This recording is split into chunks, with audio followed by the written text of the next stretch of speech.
Tiptoe through the tulips with me, oh, me, oh. Eavesdroppin.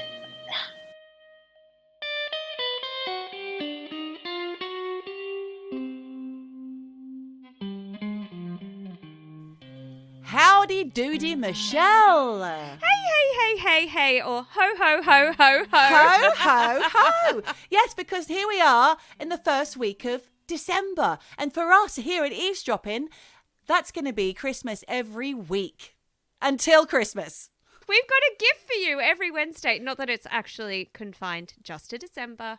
You get a gift all year round. That's right. Extra special because it's Eavesdroppin' Christmas time. So every Wednesday, remember to open a little window on your Christmas Advent calendar and think about us and tune on in and listen to whatever crazy talk we are having that week. 1, 2, 3. It's Christmas every Wednesday in December. Drop for me, so will you drop with me? Drop. Sexy Santa in a place to Play. What a hoot! What a hoot! What a pair of duffers! I thought you were going to say dickheads. What a pair of dickheads. What a pair of dickheads, honestly. Christmas is around the corner. Yeah, well, Christmas is always a fun time of year. Yeah, I'm going to good be times. in the Alps where it actually feels like Christmas. You actually think Santa could be coming down a chimney. Because it's snow everywhere. It's lovely. Icicles on buildings. The whole works. It's That wonderful. sounds amazing. I'm going to be in a pub. That's nice, Yeah, though. I know. I'm looking forward to that. What about Christmas jumpers? Are you a Christmas jumper girl? Yeah, well, no, I'm not. I think that's ridiculous. But for some reason this year, I feel like it's appropriate. I'm going to go there. Let's do it. I don't have one. Let's get you one. I would like one. I've got one that might fit you. It's got a little bell on it. Oh, a bell end? Wait, no. Go on, Michelle. What? Way to shit on Christmas. Honestly. Oh, do you know what? That's from one of my favourite Christmas songs, The Darkness. Don't let the bells end. I love that song. And I love The Darkness too. I love them. Me too. It's a great one. Trying to make them into eavesdroppers, but I don't know if they're buying what we're selling yet. But we'll see how we go with that one. So, have you had any feedback at all about our last episode? No. Me either. What's happened, people? It's gone a bit quiet. I know I have had some feedback. Of course, we had Tamira get in touch. Tamira, the modern mystic. She got in touch and she said it was a great vibe between the two of us. We were on form because we're in the same room together, in the same building together. Same building. My energy, your energy. Upstairs, downstairs. Upstairs, downstairs. And we've been together for weeks now. It's fabulous.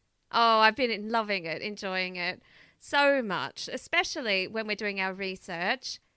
You're not allowed to see over my shoulder. I had to hide my computer a couple of times. We're separately eating mince pies in different parts of the house, quietly tip-tapping away, reading up on things, Googling, duck-going, you name it. We're on it. So, I've been duck-going a few strange and wonderful things. Oh, yes, because this week's very jolly episode is all about strange deaths and deaths on stage. Is that right, Michelle? Yes, it is, because actually, I don't even know why. We just decided to do strange deaths. Well, I know why. I'm fascinated by someone who I'm going to tell you about a little bit later. But first, I wanted to kick off by... It's very sad, the story about Halyna Hutchins. Do you know that story about Alec Baldwin, who is doing a film in New Mexico called Rust? It's a country and western film. What do you call it? It's a western. It's a country and western film. That's not right. That's not a genre, Geordie. God, get it together, woman. So, listen, I don't mean to laugh about this very, very sad thing, but I'm not going to talk about it too much, but just touch on it because obviously it's just happened recently. Halyna Hutchins was a cinematographer on this film Rust. It starred Alec Baldwin, and she was fatally shot when rehearsing a scene in which Baldwin pointed a revolver at the camera, which was held by Halyna Hutchins. And when the gun went off, it hit her in the chest and the director Joel Souza in the shoulder. She was flown to hospital where she was pronounced dead. He recovered from his injuries. I mean, there's a lot of stuff going on about that, and I'm not going to go deep into it, but there has been a lot of walk-offs before this incident, Michelle, and it's believed to be due to The actual incident was due to a prop gun that was loaded or a real gun or exchanged for a real gun. There's all sorts of questions. I'm not going to say what, I don't know what's going on. But apparently previously 2 firearms on the set had been discharged and they were getting all worried about health and safety on set. That's all I know. Okay. I only thought about that because I remember other stage deaths, and we have actually covered very early on in our seasons the Brandon Lee story. He was in The Crow, son of Bruce Lee. He was shot in the very similar manner with a gun that had a bullet. No, it was because something was stuck in the chamber and the recoil apparently caused something to fly out. It wasn't necessarily a bullet, but it was something that was being fired out at such velocity that it killed him.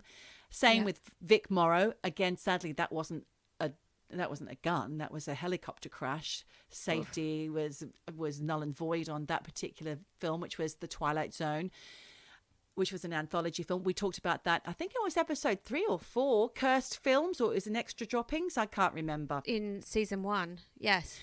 But did you know, Michelle, that Ridley Scott, who is famously safety conscious, according to all his crew and cast that he's worked with before. Obviously, Ridley's one of my favourites because he did all the Alien. Well, Alien's not really my favourite. He didn't do all of them.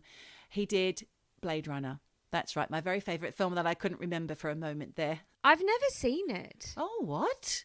I know, and I've been to Japan a million times, and everyone always says that Osaka is like Blade Runner, and I've never seen it. We've got to watch that while you're here. I know, okay. I mean, I can watch that 100 times. I bloody love it. And the next one, which has just been made. Anyway, so Ridley Scott tricked Idris Elba, yum yum, into thinking he'd really been shot in the film American Gangster. I didn't know Idris was in that with Denzel Washington. I'm going to watch that. Yeah, me too. So he tricked him into thinking he'd been shot in this scene of American Gangster. Ridley Scott insisted on not even having blanks in guns. So it was a filled barrel, no bullets at all. And in this scene, so I haven't seen the film, nor have you, but in this scene where Frank Lucas, a mob boss's right-hand man, who was played by Denzel Washington, puts a gun against the forehead of Elba's character Tango. Ridley Scott said to make it more real, he wanted Elba to lead his head into the barrel so that when it was shot, the shock of the recoil would kind of make a noise in his face. He'd be shocked. It would be more authentic from Idris Elba's reaction. I'm sorry, but that's terrifying. Can you imagine actually having a gun that close to your head? I know it's acting, but there's just been too many. Well, I think there's a lot of actors who think twice, doing that now. But anyway, Idris went along with it. He trusted everybody on set. And Ridley Scott said, Denzel pulled the trigger and it goes bang. Idris thought he'd been shot and dropped to the sidewalk and said, I've been shot. He hadn't been shot. He fell to the ground. He was absolutely horrified. Poor Idris. And he may have embarrassed himself a little bit as well. Who knows? Such a big man. Wouldn't that be awful? Maybe it was the shock. He was in shock. Yes, he was in shock. He felt that he'd been shot. But I mean, Idris, let me just say, if you had been shot in that part of your head, there's no getting up off the floor of that.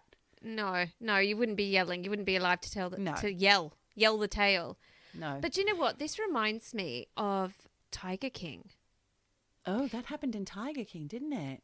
Yeah. Do you remember? It was the gay redneck lover. Boyfriend of Tiger King was mucking around with that gun and just went, ha, ha, ha, look at this. Bam, shot himself in the head. And wasn't that on CCTV? They showed it in the actual documentary. Horrific. The guy was traumatized who witnessed it. And he was, to this day, he's completely traumatized. Also, there was another incident very similar to what you've just described, Michelle, in 1984 on a TV show, which I've never seen, called Cover Up. And in one of the scenes that was filmed on this particular day, it called for the actor John Eric Hexam's character to load bullets into a .44. Did you say .44 or .44? I think .44. .44 Magnum handgun.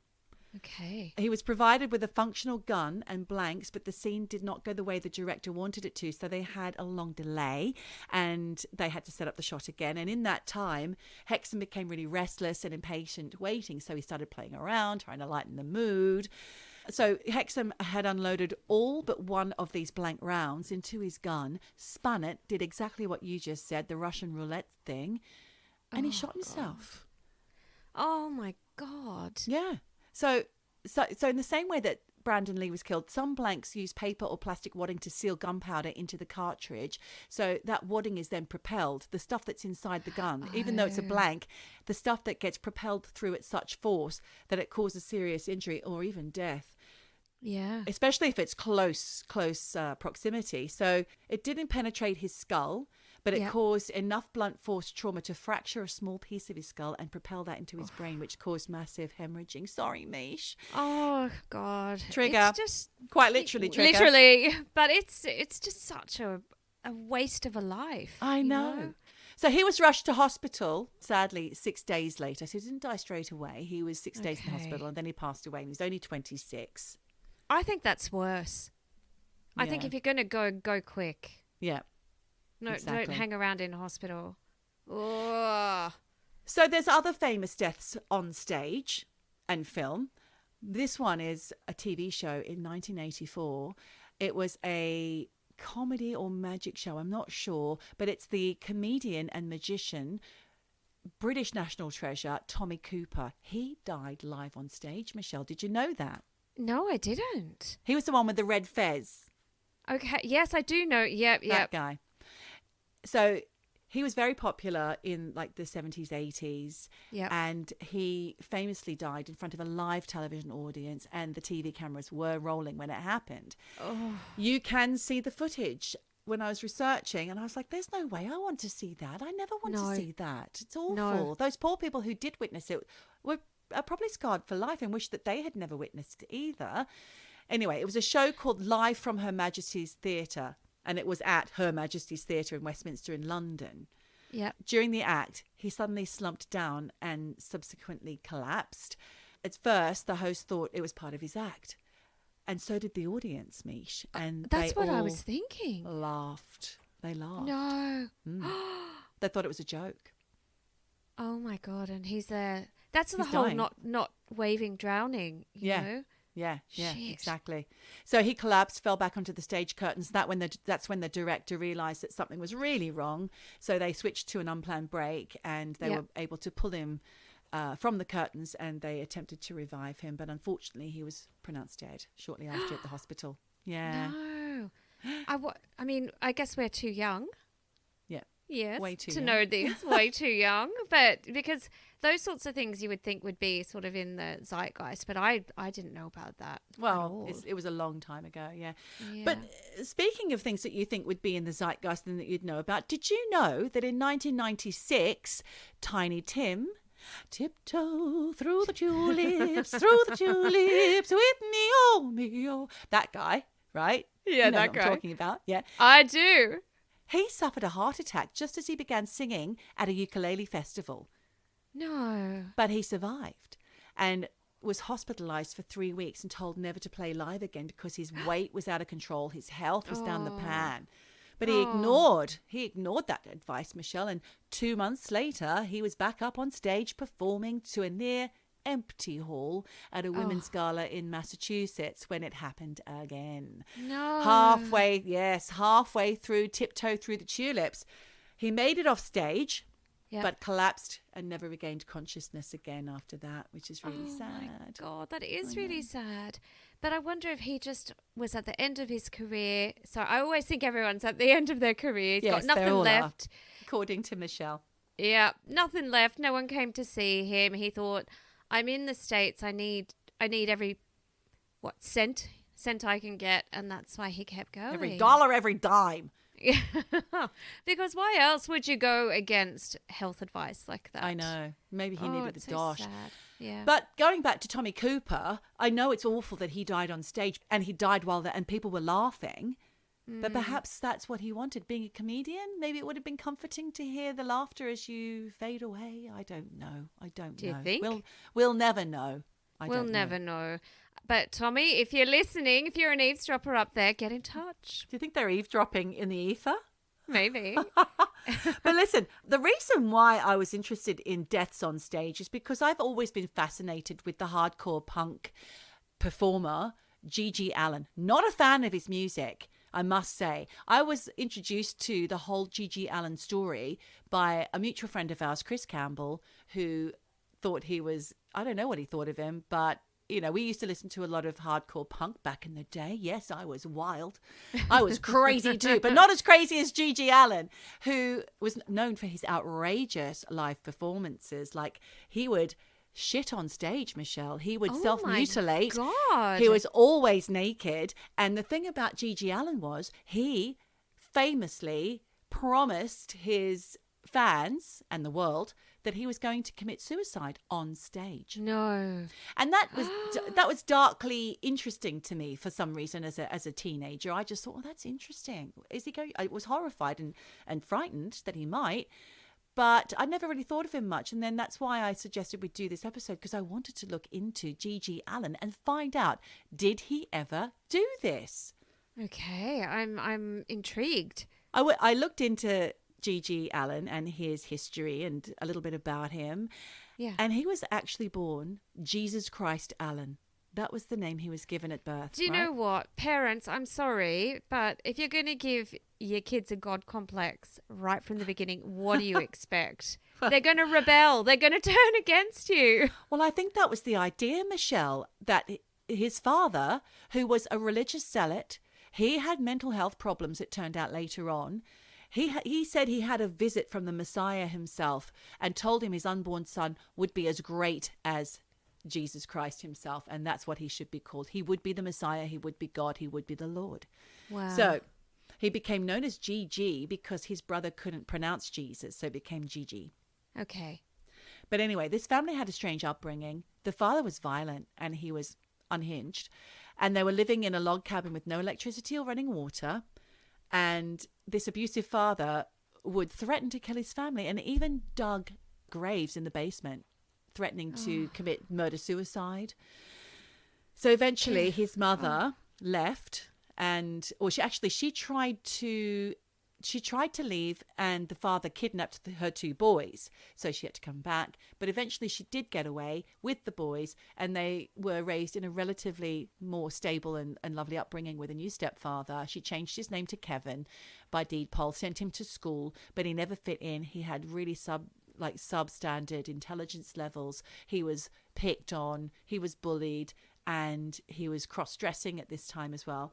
Plus, you know, if you think about the upbringing in the beginning, it was pretty out there. It was pretty tough, I think, because his father, Merle, despised any form of pleasure, and he wouldn't allow his family to have any contact with other people at all. And they lived a really primitive existence, and they were more like prisoners than a family before all this.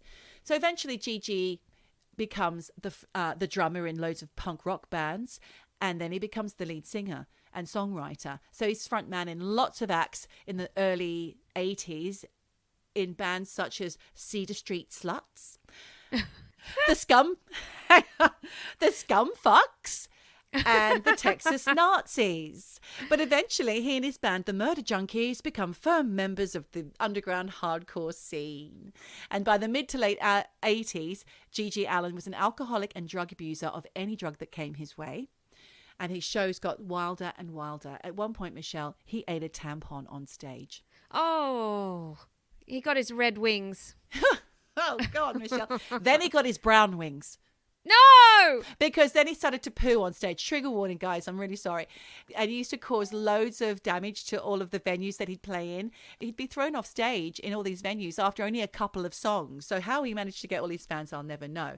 Now, I read an interview with a guy called Fat Mike of the California punk band NoFX. Do you know them? Yeah, of course. Yeah. So he says this.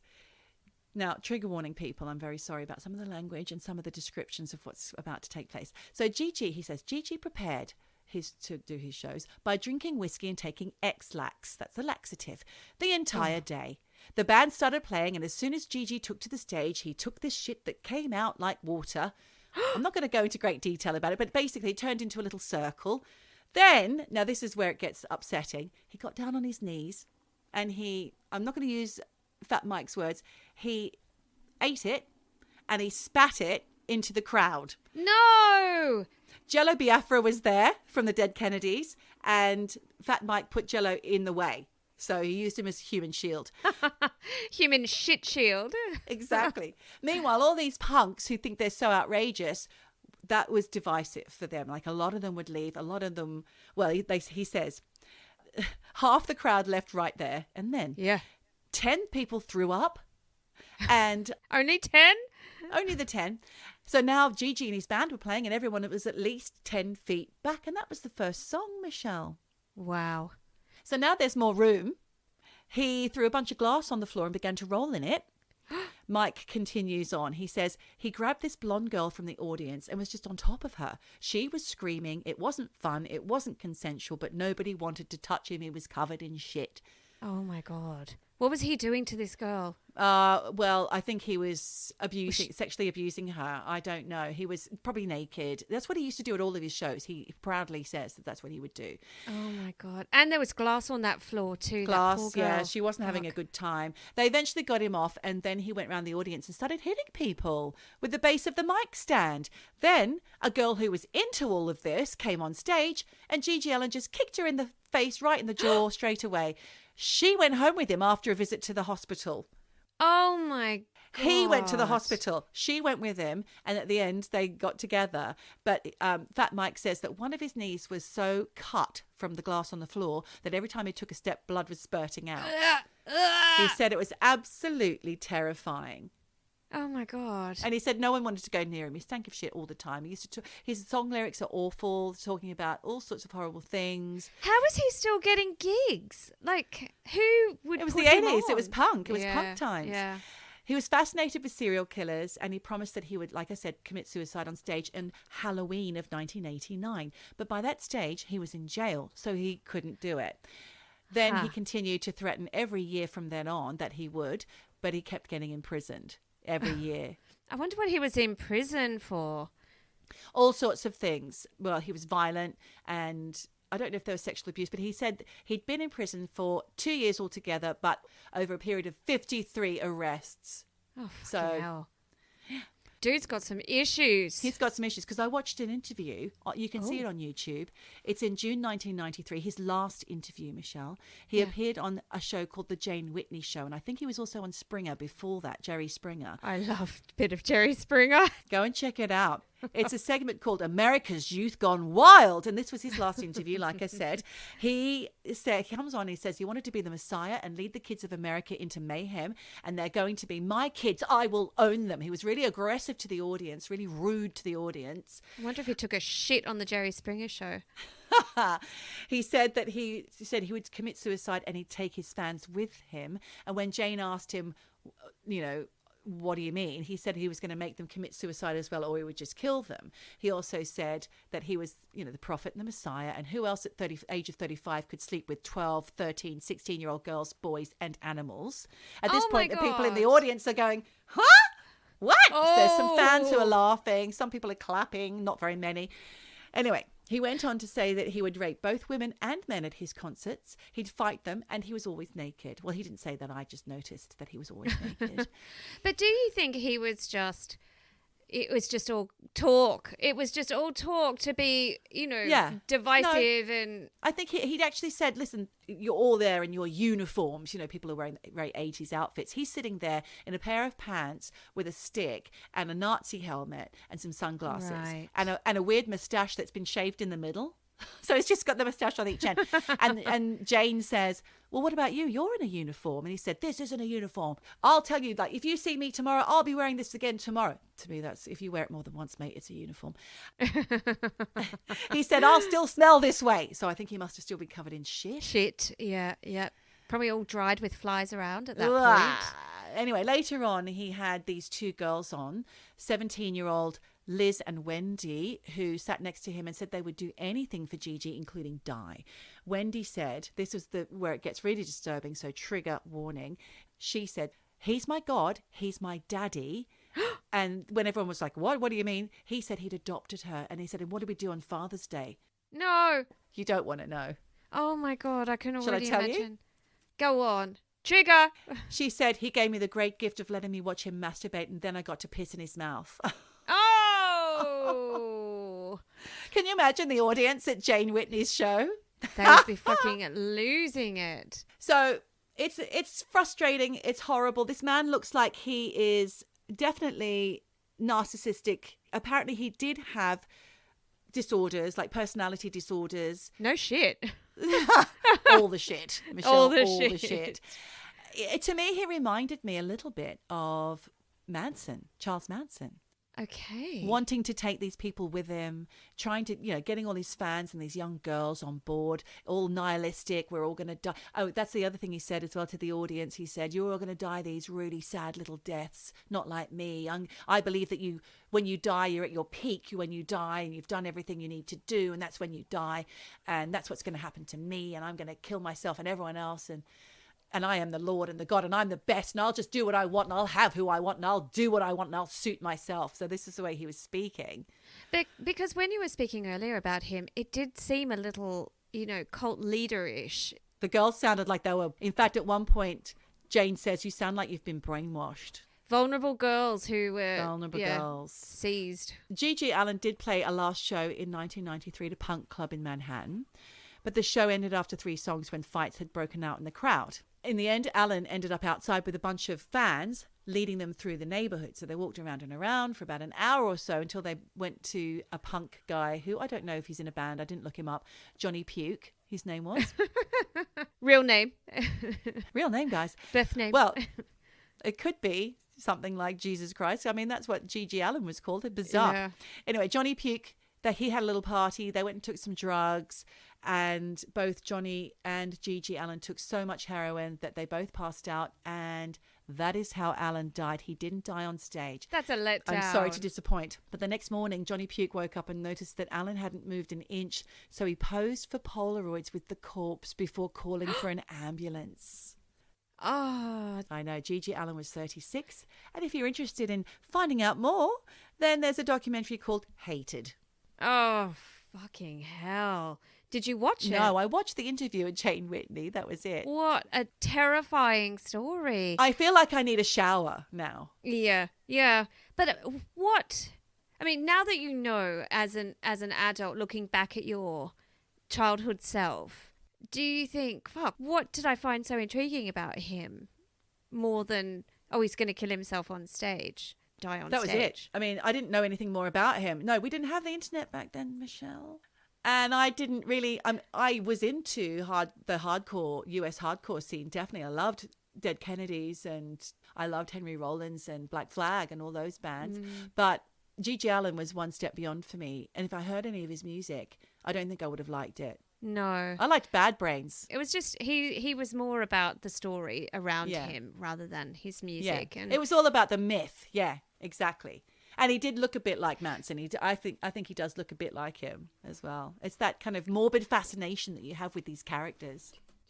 Don't want no vanilla slice. Don't want no ice. Vote. Don't want no chalky wagon wheels. We want Neenish tarts with smoko. You're right there. Give us a like. The two-tone taste of fabulousness. Two birds yakking. Well, can I tell you?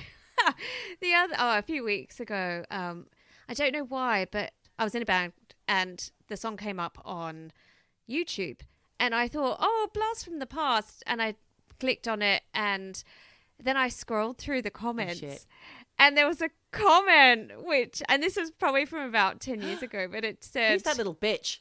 No, it said, girl looks like Marilyn Manson. No! And I read that and I thought, fuck They're you. so mean on YouTube. Horrible. Guys, this is why we need our lovely eavesdroppers to go on our YouTube channel and subscribe, because otherwise we get mean comments. We get trolled. So there you go. Merry Christmas, everyone. I look like fucking Marilyn Manson. Anyway. Hey ho. Oh, well, thank you so much. That was a really disgusting story. Thank you. Well, I've got some disgusting stories too. I can't wait to hear them. Strange deaths. Okay. Oh, well, they're not really as disgusting as yours, but... Aren't they? Oh, I'm disappointed. No, well... And embarrassed. Oh, well, look, this first one, it's about this 27-year-old mother of 3. Her name was Jennifer Strange. That's her actual name. And this happened in January 2007. And she entered a radio competition in Sacramento. Radio station was KDND 107.9. And the competition was called Hold Your Wee for a Wee. So basically you had to drink loads of water, hold your piss in, and the person who held their wee in longest would win a Nintendo Wii. Oh, that's not even worth it. I mean, they don't even make them anymore. They're so outdated.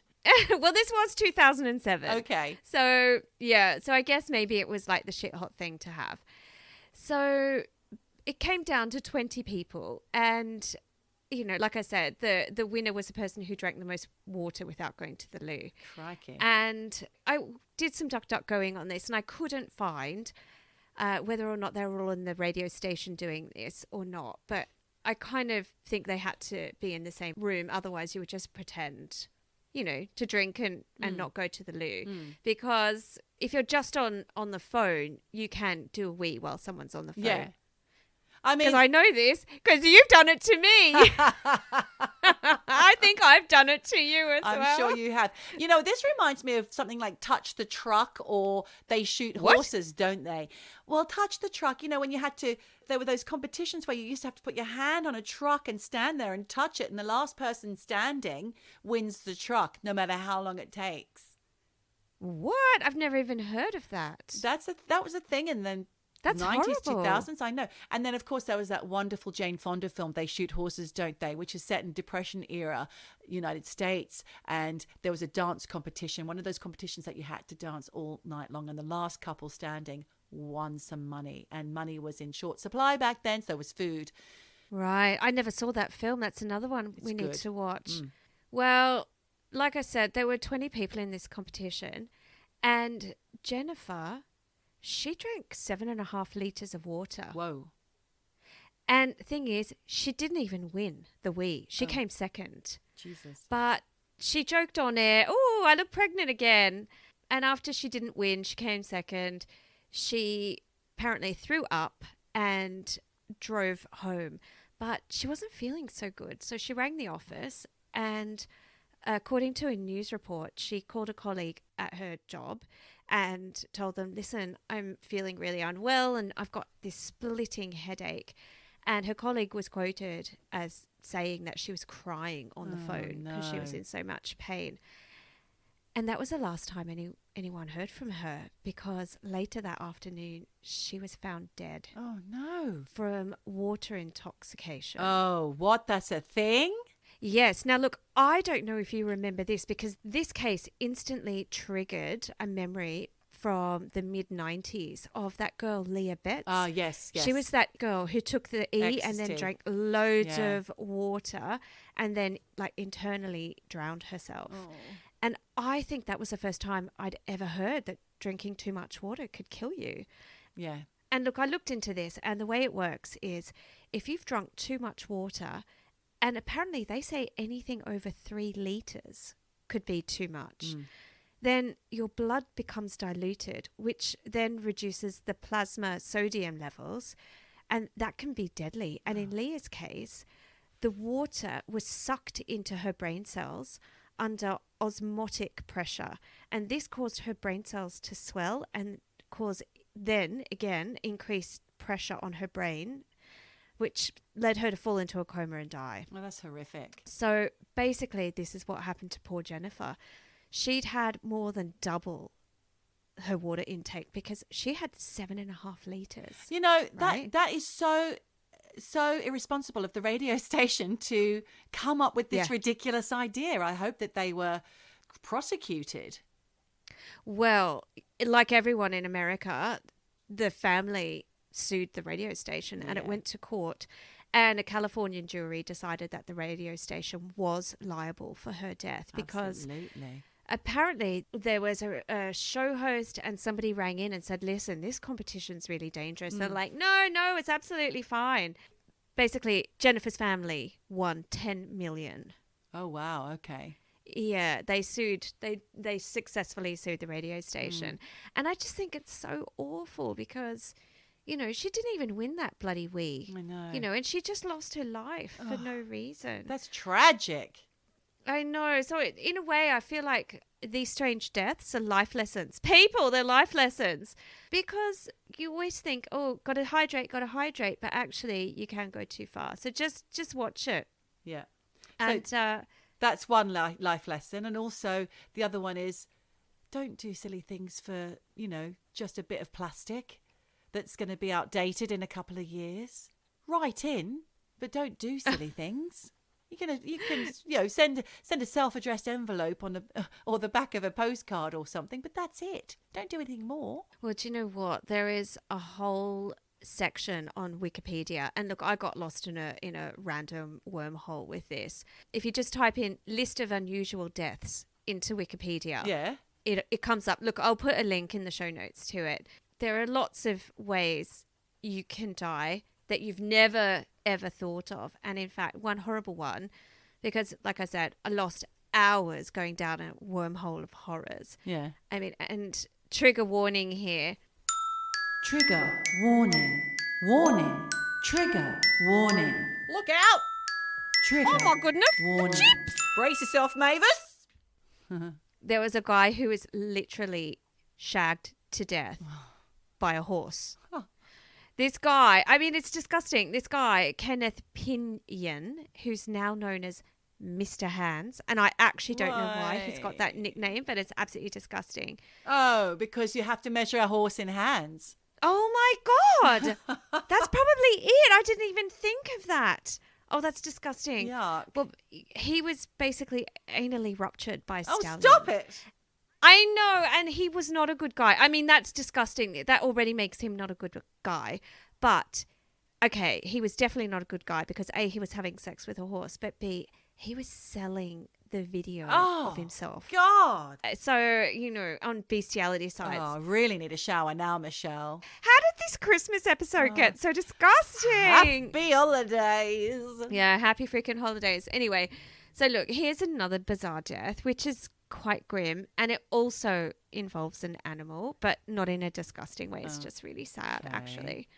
So this happened in 1981 on the 20th of July, and this guy, David Kirwan, who was 24 years old, he's from California, he was driving through Yellowstone's Fountain Paint Pot thermal area in Wyoming. So Yellowstone National Park, it's like a place where all of these thermal springs are. Okay. And he was with his mate, Ronald Ratliff, and Ronald's dog, Moosey. So they got to the springs around lunchtime and they parked their truck to get out and, take a look around the springs. Except that Moosey, who was meant to stay in the car, got out of the car. And he jumped out of the truck and ran towards one of the springs called the Celestine Pool. Naughty Moosey. Naughty. Naughty Moosey. And look, he ran towards it and just jumped in. Oh. But poor old Moosey, he immediately started barking and yelping.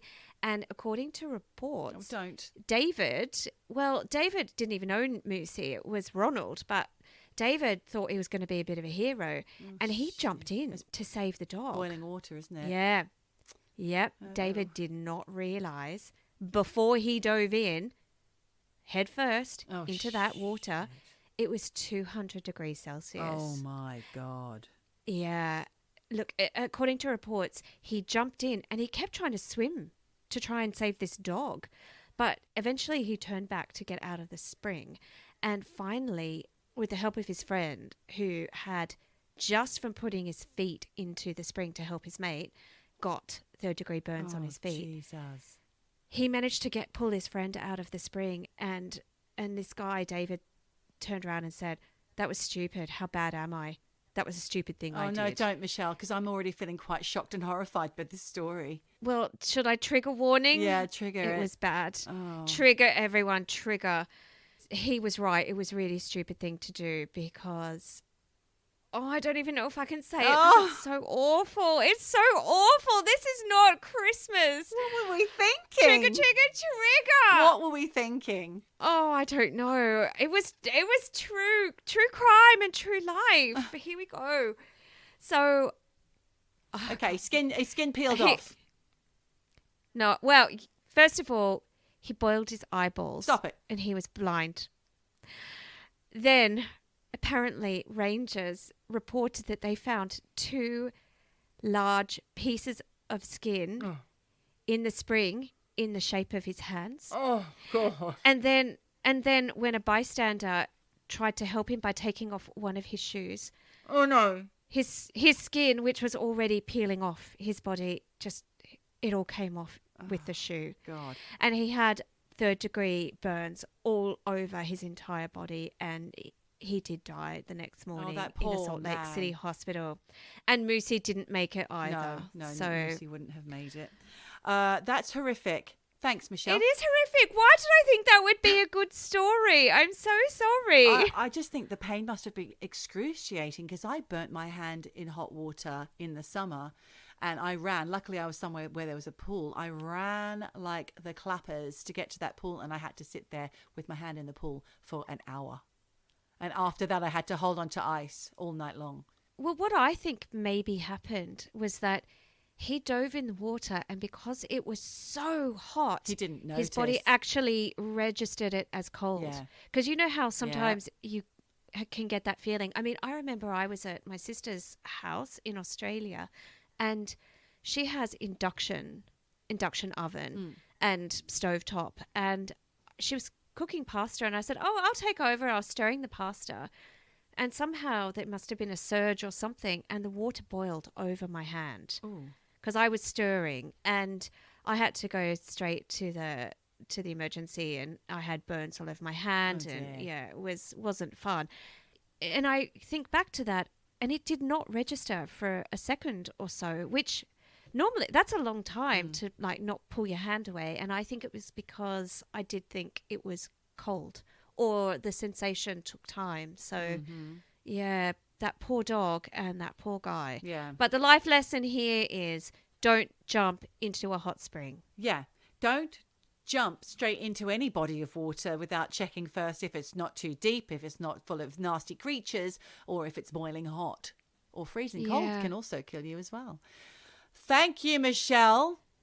Have you got more horrific stories? Yeah, of course I do. So here's another life lesson. If you've got chickens, make sure you feed them because... Oh, God. They eat you alive. Well, in Belgium, there was a guy, and I'm just trying to find his name. Oh, here we go. Called Frans Jamot, and he's from Belgium. Beautifully pronounced there, Michelle. Jamot. I'm getting better.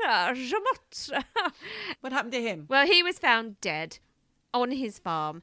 The police went, and during their investigation, they found that he had 200 chickens on the farm and not a single scrap of chicken feed anywhere. So what they think is that, because he was found mutilated. Oh my God. Is that the will of those chickens to live was great. It was strong. And they descended upon poor old, what's his name, Frans, and pecked out his eyes and pecked his heart, all in the name of survival. Wow. That's a life lesson. Feed your animals. Feed your animals. Aren't chickens descended from the dinosaur? Aren't they one of the only things? I don't know if I'm making this up or not. This could be one for Al Teggett. Yeah, get in touch. Not sure if I'm right, but I know that there's something really amazing about chickens.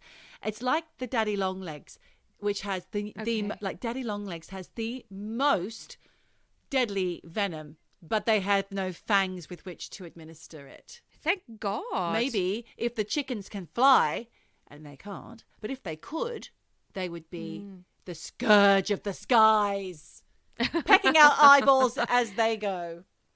Do you know what? I think they're probably generally quite placid, but if you don't feed them, they get upset. They're going to kill you. They do get upset. Wow, Michelle. I have one last story. It's quite an intriguing story, so I'm going to just pack it down, condense it. All right. So this was one I found on that Wikipedia page I talked about earlier. So this happened in 2010. There was a guy called Gareth Wynne Williams, and police went to his flat in London after his work colleagues became concerned that he hadn't shown up for work for a few days. And actually, I think it was a week. And look, they knocked on the door. They got no response. So they, managed to get into his flat. And they took a look around and then they checked the bathroom. And in the bathtub of the main ensuite in the bedroom was a red North Face bag that was padlocked from the outside. Oh. So one of the policemen tried to lift the bag out of the bathtub, but a reddy brown liquid started to ooze out of the bag. So he just left it there and went to get a knife so he could cut open the bag to see what was inside. And what he found was a naked, decomposing body in the fetal position. Now, when this went to pathology, they said that the guy had probably died a week before he was found. And investigators from the Met in London who'd been looking into the case, they agreed that it was impossible for this guy to have locked himself in the North Face bag. And an inquest into his death concluded that his body had shown no signs of struggle. He had no booze or alcohol in no alcohol no or booze drugs or in alcohol. his system. No booze or alks. He just had drugs. No, he had no drugs in his system, and that his death was unnatural and was and it looked like foul play. Yeah. So his family also said on record that, and the police never said this, or if they did, it was covered up, and there's a lot to this. Mm-hmm. But there were no fingerprints on the bath, and the fact it was the height of summer in August, but the flat was heated to a ridiculous degree to decompose the body quickly. It seems like a pretty open and shut case, except the police reinvestigated this case and disputed these findings, which sounds crazy because the padlock was on the outside of the bag. How can there be anything? But turns out this guy, Gareth, was a mathematician, and he was an employee of GCHQ, which is the whole Bletchley Park. MI5. Yes, MI6. MI6, wow, yes. I remember this story, Michelle. You do remember it? The spy in the bag. Yes, I do. Yes. So he was this crypto analyst. He was an elite code breaker. And look, there were all of these things. Was he killed by Russian spies? Because he was involved in money tracing and money laundering, Russian mafia kind of situation. So that was one theory. Or was he killed by British spies? Was he going to be a whistleblower? Yeah, because he'd actually, just a week before he went missing, he'd asked for a transfer out of the London office. So I think maybe, who knows, maybe he found something. I don't know. Gosh. But they investigated his private life, and they were trying to make out that he was a cross-dresser because they found loads of women's clothing in the apartment. But the family say, listen, he was a bit of a loner. They never knew anything in terms of whether or not he was gay or transsexual or bi. They said the clothes he'd bought, because they all still had the tags on. They said they were gifts for the sisters because he often gave them gifts. And also they were in his sister's size. Right. And he was a big guy. They weren't in his size. Yeah. So he couldn't even have got a leg into them. Apparently there was also wigs in there, but the family say there was only one wig, and it was kind of like a Halloween-y style wig. So who knows? They also said that on his computer were all of these bondage and fetish websites that he clicked on, but the family say actually they weren't searches. It was stuff he'd clicked off, which happens to me when you get porn and all sorts of weird stuff that comes up on pop-ups and you click it off. Yeah, but it could be twisted against you. So I don't know. So every step of the way, the family are debunking, disputing, all of the and the family is saying this is a cover-up because the entire flat had been wiped clean of prints. And at the time, back in 2010, there wasn't enough forensic tools to be able to decipher whose DNA was on the padlock. And also there was a strand of hair found in Gareth's hand, but it didn't have the hair root. So at the time, they couldn't do anything with his hair, but now they can. Mm-hmm. And actually, in June of this year, they said they're re-looking into the case because of the new DNA techniques. So there hasn't been anything since then, but yeah, they are definitely looking into it. And back in 2015, there were more stories about this guy that he'd illegally hacked secret information on former President Bill Clinton. There was also ideas that he'd just found crazy stuff. So I don't know. There's a lot of conspiracy theories around this case, and I don't know how this is going to go, but I just wanted to talk about this because I'd love to know what the latest is. I'd like to know. I've always been intrigued about this case. Yes, there were all sorts of crazy conspiracy things, including things like forensic officers who had been there said that forensic tiles had been moved, so the scene had been tampered with. Okay. They were asking why nobody at MI6 raised any kind of warning for a week. So, and wow. Even after the family had said, listen, we haven't heard from our son for a while. Has he come to work? So the family had raised the alarm. Like I said, there was no DNA in the flat, and the police deny that the flat had been forensically cleaned. Mm-hmm. So there were no palm prints on any surface in the bathroom. They were trying to make out that there was a semen stain in the bathroom that belonged to an unidentified person. So they tried to make it look like a sex game gone wrong or something. Yeah. Yes, and paint him as being really kinky. Yeah, so unfortunately, I brought this up because it's a really strange way to die. Yeah. This guy was found in a bag. However, in 2015, I think it was, they came to the conclusion that he killed himself. So they changed the ruling from being foul play to, he put himself in the bag. But again, the family have come back and said it's impossible to have padlocked that bag from the outside. So, it's a really strange case, and I'm going to keep my eye on this, and because I think this is going to run and run. I would love to know. Yeah, the body in the bag. The body in the bag, the spy in the bag, I think they called him. Yes, that's really interesting. www.eavesdroppinpodcast.com. Hello at eavesdroppinpodcast.com. Email us a story. Share, like, all of that.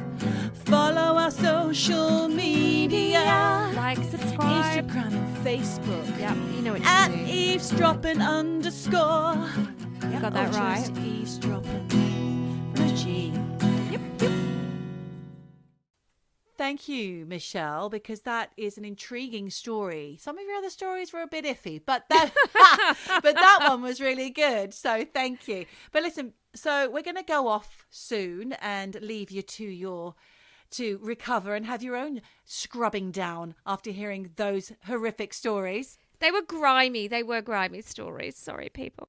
So I've had a request from an eavesdropper, a lovely listener called Nina. Now, we've spoken about Nina before. She is full of good energy and good vibes herself.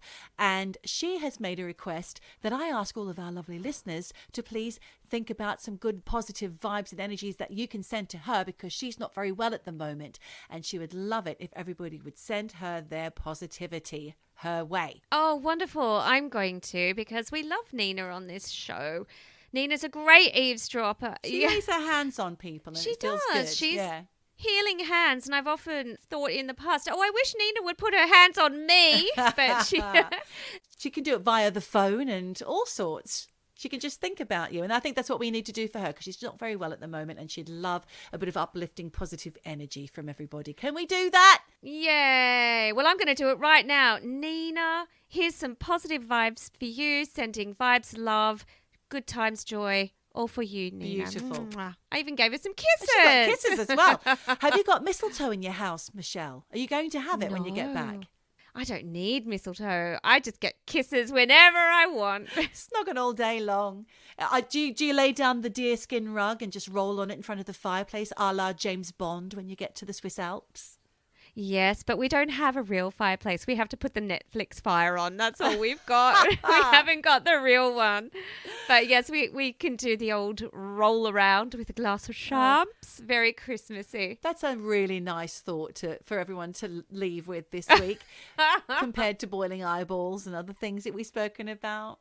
Apologies for those horrible stories. I don't know what I was thinking. It seemed like a good idea at the time. Well, we just hope that our lovely listeners can stomach it. But in the meantime, we just want to say to you guys, whatever you do, wherever you go, just keep eavesdropping.